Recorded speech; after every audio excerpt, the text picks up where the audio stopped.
जागो जागो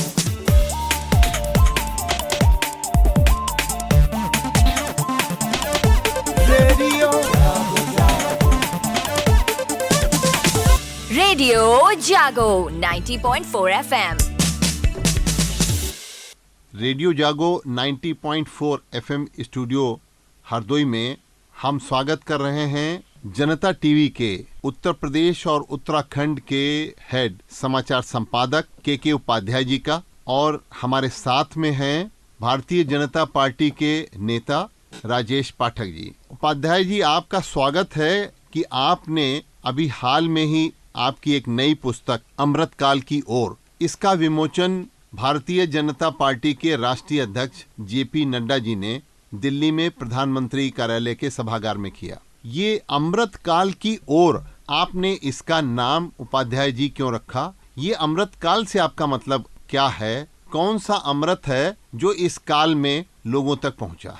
सबसे पहले धन्यवाद, आपने मुझे बोलने का अवसर दिया। अमृतकाल की ओर इसलिए रखा कि हम आज़ादी के 75 साल पूरे कर रहे हैं, और प्रधानमंत्री नरेंद्र मोदी ने जब लाल किले से भाषण दिया था तो उसमें उन्होंने कहा था कि ये अमृत महोत्सव है, हम अमृतकाल की ओर बढ़ रहे हैं। तो चूंकि एक पूरा आयोजन का नाम ही अमृत महोत्सव है, अमृतकाल की तरफ है, तो जब 9 साल पूरे हुए तो बहुत सारे पुस्तक के लिए नाम आए, विकास की ओर, बढ़ते कदम, बढ़ता भारत, बहुत सारे नाम आए। फिर अचानक से जब डिस्कशन कर रहे थे हम सब बैठ करके, तो एक नाम आया अमृतकाल की ओर, और फिर उस पर सबकी सहमति बन गई। चूंकि 9 साल पूरे हुए हैं, अमृतकाल भी चल रहा है, आज़ादी के 75 साल भी हुए हैं, तो इस पुस्तक का नाम हो गया अमृतकाल की। ये पुस्तक मूलतः श्यामा प्रसाद मुखर्जी ट्रस्ट है, रिसर्च एंड फाउंडेशन ट्रस्ट है, उनकी कार्य योजना के तहत लिखी गई है और प्रभात प्रकाशन ने इसको प्रकाशित की। मेरे साथ रिसर्च फाउंडेशन में जो फेलोशिप कर रहे हैं शिवानंद द्विवेदी, उन्होंने भी इस पुस्तक में संपादन किया है।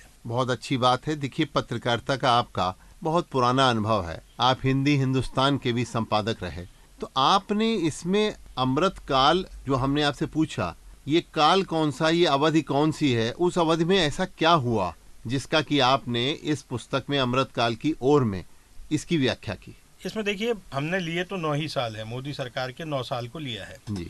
और इसका नाम अमृतकाल की ओर ये है कि इन 9 सालों में जो काम हुए हैं वो वाकई में चमत्कारिक काम हुए हैं। जैसे हम आंतरिक सुरक्षा की ही बात करें तो आपको याद होगा कि आज के 1 दशक पहले तक रेलवे स्टेशनों पर ये चेतावनियां बड़े बड़े अक्षरों में लिखी होती थी कि सावधान रहें, किसी चीज को हाथ न लगाएं, किसी लावारिस वस्तु को न छुएं, बम हो सकता है। लेकिन अब ये चेतावनियां यदा कदा पहले की ही लिखी हुई हैं। इस तरह की चेतावनियां न जारी होती है न कही जाती, और न ही कोई ऐसा बड़ा हादसा हुआ है कि कहीं भी बम फट रहे हैं, कहीं भी पता चला संकट मोचन हनुमान मंदिर पे बम फट गया, किसी रेलवे स्टेशन पे बम फट गया, किसी बस स्टैंड पे बम फट गया। तो इस पे काम हुआ है आंतरिक सुरक्षा पे। जी। दूसरा मसला अगर हम बात करें तो बॉर्डर की सिक्योरिटी बढ़ी है। बॉर्डर से सीज फायर पिछले 5 साल से बंद है। नहीं तो अक्सर ये होता था कि पाकिस्तान की ओर से जो है वो फायरिंग हो रही है, हमारे जवान मारे जाते थे, सीमा पर जो हमारे लोग रहते थे वो मारे जाते थे, और उसके लिए जवाबदेही ये थी कि जो पूर्ववर्ती सरकारें थी वो जवाब नहीं देती थी। जब यहाँ से जवाब मिलना शुरू हुआ, सर्जिकल स्ट्राइक हुई, एयर स्ट्राइक हुई, उसके बाद से पाकिस्तान ने आज तक वहाँ पर फायरिंग नहीं की है, क्रॉस बॉर्डर फायरिंग नहीं हुई है। और उसी में जब आगे बढ़ते हैं तो धारा 370 समाप्त हुई है। धारा 370 को लेकर के एक भारतीयों का सपना था कि शायद ही खत्म हो। पाकिस्तान हमेशा धारा 370 का हवाला देता था कि वहाँ तो स्पेशल कैटेगरी है। इस सरकार ने आते ही स्पेशल कैटेगरी उसकी समाप्त कर दी। इसका मतलब है कि वो जो जम्मू कश्मीर का हिस्सा है, लद्दाख का हिस्सा, वो भारत का हिस्सा हो गया। वहाँ अब 2 झंडे नहीं है। नहीं तो स्वतंत्रता दिवस पर, गणतंत्र दिवस पर 2 झंडे लहराए जाते थे, एक जम्मू कश्मीर का अलग झंडा, एक तिरंगा। अब केवल एक ही निशान है, तिरंगा, और तिरंगा ही फहराया जाता है। नहीं तो श्रीनगर के चौक पे तिरंगा फहराना एक द्विस्वप्न जैसा होता था कि श्रीनगर पे तिरंगा फहरा दिया। मुरली मनोहर जोशी, आपको याद होगा, एक यात्रा लेके गए थे जम्मू कश्मीर में, श्रीनगर में तिरंगा फहराने के लिए। तो अपने ही देश में, अपने ही देश के एक शहर में तिरंगा फहराने के लिए कितनी जद्दोजहद करनी पड़ी। लेकिन जब धारा 370 समाप्त हुई तो न केवल वहाँ तिरंगा फहराया, बल्कि वहाँ की कानून व्यवस्था, आज वहाँ 4 से 5 करोड़ से अधिक टूरिस्ट पहुँच रहे हैं और बिल्कुल अपनी अपनी गाड़ियाँ लेकर के जा रहे हैं, बेखौफ है। वहाँ के लोगों को रोजगार मिल रहा है। अब वो पत्थर नहीं उठाते, अब उन्होंने नाव के चप्पू उठा लिए हैं, दुकानें खुल गई हैं, मॉल खुल गए हैं, सिनेमा हॉल खुल रहे हैं, अब उनके रोजगार के अवसर बढ़ रहे हैं। तो अब ऐसे में जो उनके माता पिता हैं वो भी आतंक को तरजीह नहीं देंगे, अपने बच्चों को पत्थर नहीं उठाने देंगे, हथियार नहीं उठाने देंगे। इस तरह के जो बदलाव हुए हैं ये इन 9 सालों में हुए हैं नक्सलवाद की तो समस्या। उपाध्याय जी, ये आपने 9 सालों में देश की आंतरिक सुरक्षा और हमारे सीमा की सुरक्षा में जो परिवर्तन आए हैं जिससे लोगों को लाभ हुआ है उसके बारे में बात करी। लेकिन आप आर्थिक क्षेत्र की अगर हम लोग बात देखें जी तो आर्थिक क्षेत्र में भी काफी परिवर्तन दिखलाई पड़ रहे हैं। अब हम सबसे पहले देश की आंतरिक अर्थव्यवस्था की बात करें और उसके बाद में देश की विश्व में हमारी अर्थव्यवस्था की बात करें तो हमारे देश में जहां तक सबसे पहले किसानों की बात कर ली जाए, क्योंकि हमारा देश कृषि प्रधान है और हमारे वहां आज भी कहा जाता है कि लगभग 60% जो हैं वो हमारी देश की आबादी अभी भी कृषि कार्य से अपनी अर्थव्यवस्था चलाती है। मोदी जी ने एक नारा दिया कि किसानों की आमदनी दुगनी करने का, तो उसके लिए क्या प्रयास किए गए। हरदोई में हमारे साथ में हैं यहाँ पे भारतीय जनता पार्टी के नेता राजेश पाठक जी। आपने देखा कि किसानों के अंदर क्या परिवर्तन आया, उनकी आर्थिक स्थिति कैसे सुदृढ़ हो रही है। जैसे आपके क्षेत्र में जो खेती किसानी की बात होती है, जो फसलें उगाई जाती हैं, उनका लोगों को उचित मूल्य क्या मिल पा रहा है, अब किसान उससे संतुष्ट हैं। उसके अलावा खेती किसानी में एक इंफ्रास्ट्रक्चर, यानी कि उनको जो जरूरत की चीजें हैं, चाहे वो बीज हो, चाहे वो खाद हो, चाहे पेस्टिसाइड हो या कृषि यंत्र हो, इस पे सरकार ने क्या उपलब्धता बढ़ाई है। जागो रेडियो में बुलाने का आपका स्वागत है और मैं प्रदेश सरकार और देश सरकार की ओर से कहना चाहता हूं, हमारे माननीय मोदी जी ने जो संस्थागत ढांचा कृषि क्षेत्र में है, चाहे कृषि संबंध में सब्सिडी हो, कृषि उपकरणों की सब्सिडी हो, उन्होंने कई मेले लगाए हैं कृषि उपकरणों के, जिनमें निःशुल्क जो लघु सीमांत कृषक हैं उनको दिया है। खाद में सब्सिडी तेज़ी से बढ़ाई है और सबसे अहम बात है उपलब्धता भी बढ़ाई है। और जो हमारे माननीय अटल जी ने जो सपना देखा था गांव को शहर से जोड़ने का, उसमें सड़कें इतनी बन गई हैं कि कच्ची पगडंडी का कोई प्रारूप ही नहीं रहा है। सब सड़कें पक्की हैं और हमारे प्रदेश को तो जोड़ा ही है। और हमारे देश के जो सड़क परिवहन मंत्री हैं माननीय गडकरी साहब ने जो एक्सप्रेस हाईवे बनाए हैं, यूपी में तो ऐसा संजाल है, गांव की सड़कें एक्सप्रेस से जोड़ी जा रही हैं। और हमको दिल्ली, मुंबई, कलकत्ता जाने के लिए जो फ्लाइट से जाते थे दिल्ली, हम लोग अब सड़क मार्ग से जाने लगे हैं। इससे कृषि उपज को बाहरी मंडियों में ले जाने के लिए बहुत राहत और अच्छे मूल्य मिला है। यहाँ का समर्थन मूल्य भी बढ़ा है। तुरंत लागत मूल्य बेचने से पैसा मिलता था, उनको लखनऊ या अन्य बड़े मंडियों में ले जाने के लिए काफ़ी राहत महसूस हो रही है। और हमारे अमृत काल में देश प्रगति कर रहा है। हम प्रदेश सरकार की ओर से सभी ग्रामवासियों का भी धन्यवाद देते हैं।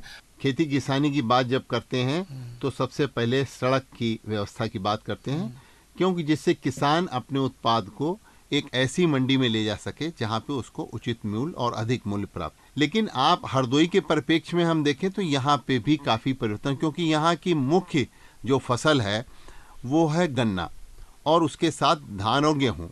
उपाध्याय जी, आपने चूंकि आर्थिक पक्ष की भी बात करी, तो हरदोई के परिप्रेक्ष्य में हम आपको बताना चाहेंगे कि पहले गन्ना मूल्य का भुगतान नहीं हुआ करता था और किसान परेशान रहता था, क्योंकि उसकी जो लागत आती थी उसके लिए भी वो बेचारा चिंतित रहता था कि हमको भुगतान नहीं हो रहा। बहुत सालों का किसानों का बकाया रहता था। लेकिन मोदी सरकार ने एक नीति ऐसी लागू की, वो है एथेनॉल का उत्पादन। जो जूस निकलता है गन्ने के रस से चीनी मिलों में, उससे उन्होंने शक्कर के साथ साथ जो शीरा बनता है उसका एथेनॉल बनाने लगे। और वो एथेनॉल जो पहले की सरकारें 5% तक डीजल और पेट्रोल में नहीं मिला रही थी, एक उसका पर्यावरण का भी लाभ उससे होता है, साथ ही साथ सबसे बड़ा लाभ किसानों को पहुंचा। एथेनॉल का उत्पादन होने और वो सीधे जो ऑयल कंपनी है उनके द्वारा चीनी मिलों से खरीद लेने के कारण चीनी मिलों को सीधे ऑयल कंपनियों से एथेनॉल की बिक्री पर जो धन मिला वो चीनी मिलों ने किसानों को देना शुरू कर दिया। आज स्थिति ये है कि हमारे हरदोई में यहाँ पे 3 चीनी मिलें हैं, उनका जिस समय गन्ना किसानों ने बेचा उसके 1 हफ्ते में उनके खाते में पैसा आ गया। तो ये आर्थिक क्षेत्र में किसानों की आमदनी दुगनी करने के क्षेत्र में सबसे बड़ी चीज है। किसान चाहता है हमारे उत्पाद का अधिक मूल्य प्राप्त हो और दूसरे जो उत्पाद हमारा है उसका मूल्य की गारंटी हो कि वो मिल जाएगा। तो ये गारंटी एथेनॉल के उत्पादन की वजह से चीनी मिलों ने जो ऑयल कंपनियों को दिया, उससे दो चीजें हुई। एक, उत्तर प्रदेश में हमारे लगभग 130 चीनी मिलें हैं। ऐसी स्थिति में यहाँ की अर्थव्यवस्था ही सब निर्भर करती है किसानों के गन्ना मूल्य के भुगतान होने को लेकर। तो इससे पूरे प्रदेश में चीनी मिलों से जुड़े हुए किसान करोड़ों हैं, उनकी स्थिति में ये सुधार हुआ और इस वजह से उनका आर्थिक पक्ष भी मजबूत हुआ। अमृतकाल की जो बात अभी कर रहे थे मोदी सरकार के 9 साल, तो इसमें और अर्थव्यवस्था के क्षेत्र में किन बातों को आप देखते हैं अपने नजरिए से कि ये प्रगति हुई? इस समय भारत विश्व का सबसे बड़ा उपभोक्ता बाजार है और हम जनसंख्या में पहले स्थान पर पहुंच गए हैं। तो जाहिर है कि पूरा विश्व हमारी ओर देख रहा है। हम अगर आज ही का सेंसेक्स देखें तो 65,000 से भी ऊपर क्रॉस कर गया है। ये बात आपने सही, क्योंकि ये देखिए G20 की हम जो हैं पूरे जो विश्व के 20 प्रमुख देश हैं, हम उनके अध्यक्ष बने हुए हैं इस समय। यानी कि विश्व के बाजार में हमारी एक धमक है। हाँ, धमक है। और हस्तक्षेप। हम पहले विश्व में जाते थे तो कुछ मांगने के लिए जाते थे, आज मांगने के लिए नहीं जाते, एक्सचेंज करने के लिए जाते हैं। हम टेक्नोलॉजी मांग रहे हैं, हम बदले में उन्हें कुछ दे रहे हैं, केवल मांग नहीं रहे हैं। तो हम अब आंख से आंख मिलाकर के बात कर रहे हैं। आज हम वर्ल्ड की तीसरी अर्थव्यवस्था है, सबसे बड़ी, और दूसरी होने में अब अधिक समय नहीं लगना है। ये पहली अर्थव्यवस्था है वो अमेरिका की मानी जा रही है, दूसरी चाइना की और तीसरी भारत की सबसे बड़ी अर्थव्यवस्था है। हमारे पास आने वाले समय में, जैसे कल ही कैबिनेट की जो मीटिंग हुई है उसमें जो विजन पेश किया है कैबिनेट की मीटिंग में मंत्रियों के सामने, उन्होंने जो प्रेजेंटेशन दिया है मोदी जी ने, उन्होंने 2024 का नहीं दिया है, उन्होंने 2047 तक का प्रेजेंटेशन दिया है कि हमको ये शॉर्ट टर्म लाभ पे काम नहीं करना है। तो जब आपका प्रधानमंत्री इतना विजनरी हो, वो 2047 की ओर देख रहा है, तो इसका मतलब है कि या तो उन्हें ये भरोसा है कि हम अपनी सरकार 2047 तक तो कम से कम लेके जाएंगे ही, नहीं भी लेके जाएंगे तो अगर आपने विजन और सरकारी योजनाएं ऐसी कर दी तो कोई भी सरकार आएगी उसी एजेंडे को आगे बढ़ाएगी। तो जाहिर है कि भारत अब बदल रहा है और भारत विश्व शक्ति बनने जा रहा है। तो ये बगैर आर्थिक उन्नति के संभव नहीं है। हमारे पास सबसे बड़ी युवा शक्ति है, आज 60% से अधिक लोग युवा है। नई जो पीढ़ी आ रही है वो युवा पीढ़ी आ रही है और टेक्नोलॉजी में हम नंबर 1 है। IT टेक्नोलॉजी में भारत अमेरिका के बाद सबसे बड़ा हब है और हमारे जो IITians निकल रहे हैं उन्होंने नासा पे कब्जा कर रखा है, उन्होंने अमेरिका की IT कंपनी में कब्जा कर रखा है। गूगल जो ये सबसे बड़ा सर्च इंजन है इस समय विश्व का, उसका जो CEO है वो भारतीय है, सुंदर पिचाई, साउथ इंडिया से आता है। यहाँ तक कि ब्रिटेन के जो प्रधानमंत्री है सुनक, हाँ, वो भी भारतीय मूल के ही हैं। जी। तो कुल मिलाकर के इस समय भारत को कमजोर आंकना जो और है, अमेरिका का राष्ट्रपति भी बॉस कहता है, और अमेरिका का राष्ट्रपति बॉस कहता है, ऑस्ट्रेलिया का राष्ट्रपति उनको तवज्जो दे रहे हैं। तो ये जो चीजें चेंज हुई है अचानक, इसलिए नहीं कि कोई अलग से कोई चमत्कार हो गया, लेकिन नीतियां ऐसी बनी, हमारी विदेश नीति, हमारी आर्थिक नीतियां ऐसी बनी कि पूरे विश्व को हमारी तरफ देखना पड़ रहा है। और दूसरी बात, ये जो लड़ाइयाँ होती हैं ये कोई पुराने राजा महाराजाओं जैसी लड़ाइयाँ नहीं, ये सब आर्थिक लड़ाइयाँ हैं। तो जो ट्रायंगुलर बन रहा है उसमें भारत रूस के साथ है लेकिन चीन के साथ नहीं है, भारत अमेरिका के साथ है लेकिन अमेरिका रूस के साथ नहीं है। तो हम तो सबके साथ हैं। हमारी अपनी एक तटस्थ व्यवस्था है, उस तटस्थ व्यवस्था में हम शांति के पक्षधर हैं, शांति की बात करते हैं, लेकिन हम अपने फैसले भी कर रहे हैं। हम मिस्र भी जा रहे हैं, हम सऊदी अरब भी जा रहे हैं, हम अरब कंट्री से भी सौदा कर रहे हैं। आप आश्चर्य करेंगे, हम रशिया से भी बात कर रहे हैं और यूक्रेन से भी बात कर रहे हैं। आप देखिए कि और दोनों में समझौता कराने का प्रयास भी कर रहे हैं। ईरान के बाद में सबसे ज्यादा तेल का निर्यात सऊदी अरब करता था, ईरान के बाद। आज की तारीख में ईरान के बाद में सबसे ज्यादा तेल का निर्यात भारत कर रहा है।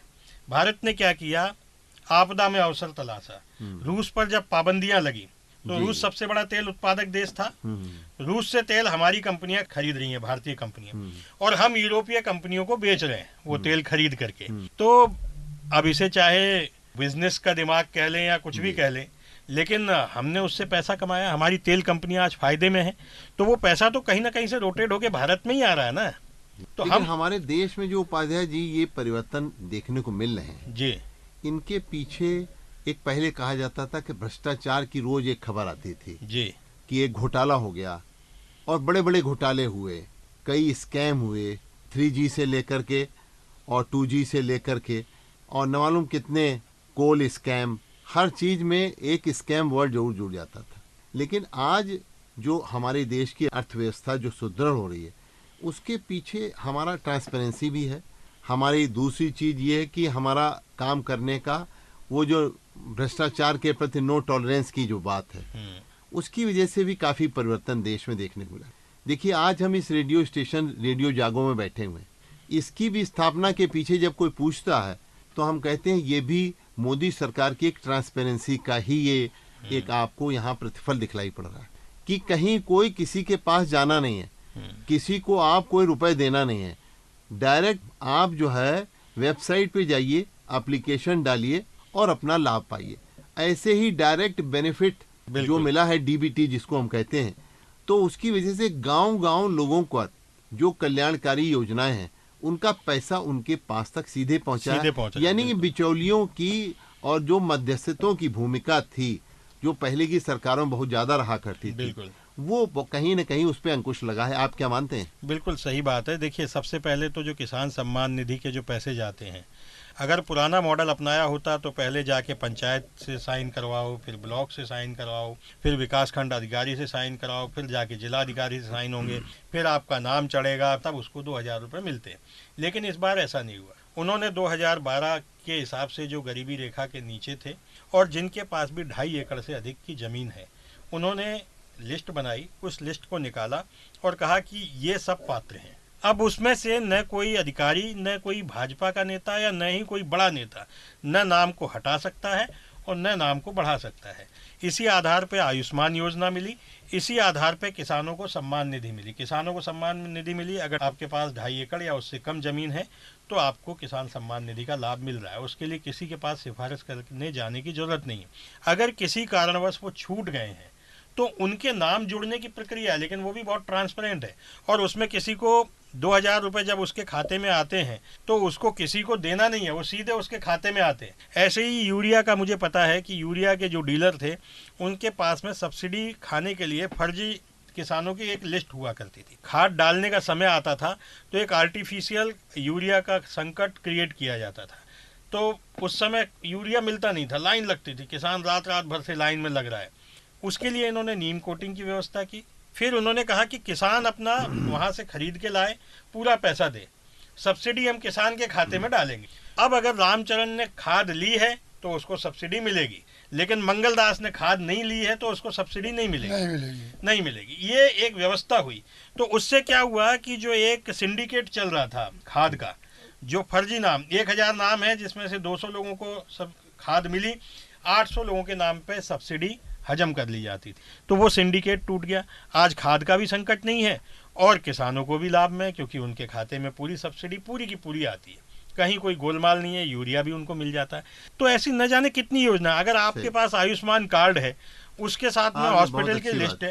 अब गरीब आदमी जब बीमार हो जाता है तो उसके गहने, जेवर, जमीनें सब बिक जाती हैं, आसपास से लोन ले लेता है और फिर वो जिंदगी भर कर्ज चुकाता रहता है। बीमारी ठीक होती है, नहीं होती है, आदमी जिंदा रहता है या नहीं रहता है, कर्ज जब वो उसके ऊपर आता है तो वो हर रोज मरता है। तो लेकिन इनसे मुक्ति मिली है। जी सही कहा आपने, लेकिन इसमें हम आपको आपकी बात में ही एक बात और जोड़ दे रहे हैं। आपने बहुत अच्छी बात कही। ये आयुष्मान कार्ड, ये हेल्थ कार्ड एक ऐसी स्कीम मिली है जिसकी दुआएं लगता है मोदी जी को हर बार मिल जाती है। बिल्कुल, न केवल ये आवास योजना है, क्योंकि गरीबों के लिए सबसे बड़ी मुसीबत थी कि अगर उनके कैंसर की बीमारी हो गई है, अगर उनका जो है ओपन हार्ट सर्जरी होनी है, अगर उनके कोई और अन्य ऐसी गंभीर बीमारी हो गई जिसके इलाज में लाखों रुपए खर्च होते थे, अभी तक गरीब मर जाते थे, तो ये आयुष्मान कार्ड जो है ये बहुत बड़ी चीज मिली है। हम हरदोई की उपलब्धि पर आपको उपाध्याय जी बताना चाहते हैं और राजेश पाठक जी, क्योंकि राजेश पाठक जी आपके बड़े भाई ब्रजेश पाठक जी उत्तर प्रदेश के उप मुख्यमंत्री भी हैं और स्वास्थ्य विभाग उन्हीं के पास है, कि एक उपलब्धि ये है कि हरदोई जिले में पिछले इसी जून के महीने में 1 महीने में 1 लाख आयुष्मान कार्ड बनाए गए। बहुत बड़ी उपलब्धि कि 1 महीने के अंदर पहला नाम रहा। हाँ, कि 1 महीने में 1 लाख लोगों को जो अभी वंचित थे ये स्वास्थ्य के अपना कार्ड पाने से, उनको यानी कि गंभीर बीमारियों की एक बीमा उनका कर दिया गया, उनको इंश्योर कर दिया गया। और ये पूरा जो उनका लक्ष्य है उन्होंने जुलाई तक रखा है। इसके पीछे हरदोई के प्रशासन का भी काफी योगदान रहा है और उन्होंने जिलाधिकारी ने काफी तत्परता से दिखलाई इसमें, और ये 1 लाख कार्ड 1 महीने के अंदर बन करके लोगों को मिले। तो ये भी एक गरीब लोगों के लिए और असहाय लोगों के लिए, उनके लिए बहुत बड़ी एक उपलब्धि रही। नहीं, बिल्कुल ये उपलब्धि है। इसके अलावा मैं जिक्र करना चाहूँगा उज्ज्वला योजना। जी। उज्ज्वला योजना के तहत आपको याद होगा कि 1 दशक पहले तक ही गांव की महिलाएं पहले ईंधन इकट्ठा करती थी, या ईंधन जो बरसात पहले बहुत इकट्ठा होता था। फिर शाम को उसको जलाने में समस्या, घर कच्चे होते थे, असमय ही उनके ऊपर वृद्धावस्था छाने लगती थी, बीमारी बहुत होती थी, बीमारियां बहुत होती थी। लेकिन जब ये गैस सिलेंडर मुफ्त में मिलना शुरू हुआ, और अब तो यूपी सरकार की योजना है कि साल में 2 सिलेंडर वो मुफ्त देंगे, जी जी। तो इसके बाद से महिलाएं, लगभग 9 करोड़ महिलाएं, इसमें आंकड़ा 9 करोड़ महिलाओं का जीवन स्तर में सुधार हुआ है। तो ये छोटी छोटी योजनाएं हैं जो कभी कभी हमको दिखती नहीं है शहर में बैठ करके, लेकिन इससे जीवन स्तर सुधरता है, आर्थिक स्तर सुधरता है, क्योंकि अब उसे ईंधन ढूंढने के लिए बाजार नहीं जाना है, तो उसकी एनर्जी लेवल बढ़ गई, उसको ढो के नहीं लाना है, ईंधन उसके घर में है, तो उसका जीवन थोड़ा आसान हो गया।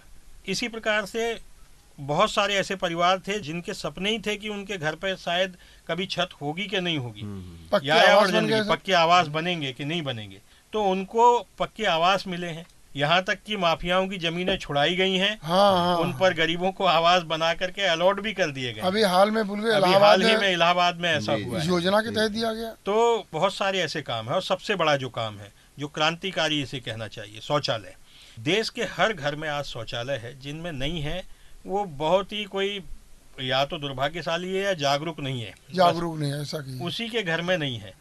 जो खुले में शौच था आज लगभग ना के बराबर है। कुछ बुजुर्ग लोग जो अपनी हैबिट को छोड़ नहीं पा रहे हैं, बस वही जा रहे हैं। लेकिन जो आने वाली पीढ़ी है, चाहे वो पुरुष हो, चाहे वो स्त्रियां हो, चाहे वो लड़कियां हो, अगर घर में शौचालय नहीं है तो उस घर में शादी भी नहीं करती लड़कियां। इस तरह की क्रांति आई है। तो ये जो वैचारिक परिवर्तन आया है, जो सांस्कृतिक चेतना आ रही है, यही परिवर्तन होता है। इसी से आर्थिक उसके द्वार खुलते हैं। जब सुविधाएं बढ़ती हैं, सड़कों का नेटवर्क बढ़ता है, तब आर्थिक प्रगति होती है। तो जब तक आर्थिक प्रगति नहीं होगी, तब तक आप कितने ही संस्कारों की बातें कर लें, कितनी ही परंपराओं की दुहाई दे लें, कितने ही हम महान विश्वगुरु थे का कोई मतलब नहीं है। हम वर्तमान में क्या है, बस अर्थ उसी का है। इतिहास सिर्फ याद करने के लिए है, लेकिन इतिहास से हम सीखें और आगे बढ़ें। तो मोदी सरकार वही काम कर रही है कि हमें अपनी वो जो पुरानी परंपरा है, ऐतिहासिक परंपरा है, या हम कभी रहे होंगे विश्वगुरु, उस विश्वगुरु बने या नहीं बने, लेकिन आज विश्व में हमारी धमक है। हम आज आंख से आंख मिला के बात कर सकते हैं। आप पूछिए उन लोगों से जो NRI है, विदेश में रहते हैं, उनका सम्मान बढ़ गया है जी। उनको सम्मान की दृष्टि से देखा जाने लगा। तो ये एक बड़ी उपलब्धि है। बहुत बहुत धन्यवाद। रेडियो जागो 90.4 FM स्टूडियो में आज हमारे साथ जनता टीवी के मुख्य संपादक के उपाध्याय जी और भारतीय जनता पार्टी के नेता राजेश पाठक जी ने आज मोदी सरकार के 9 साल की उपलब्धियों के ऊपर एक सूक्ष्म चर्चा की। हमारे ख्याल में आज श्रोताओं को ये जानने का अधिकार है कि हमारे लिए क्या हुआ और आगे क्या होगा, और उसी कड़ी में रेडियो जागो 90.4 FM स्टूडियो ने आज एक नई कड़ी जोड़ी है जागरूकता पैदा करने की। आप सब लोग यहाँ आए, आपने इस परिचर्चा में भाग लिया, इसके लिए बहुत बहुत धन्यवाद। आपका भी बहुत बहुत धन्यवाद। Thank you.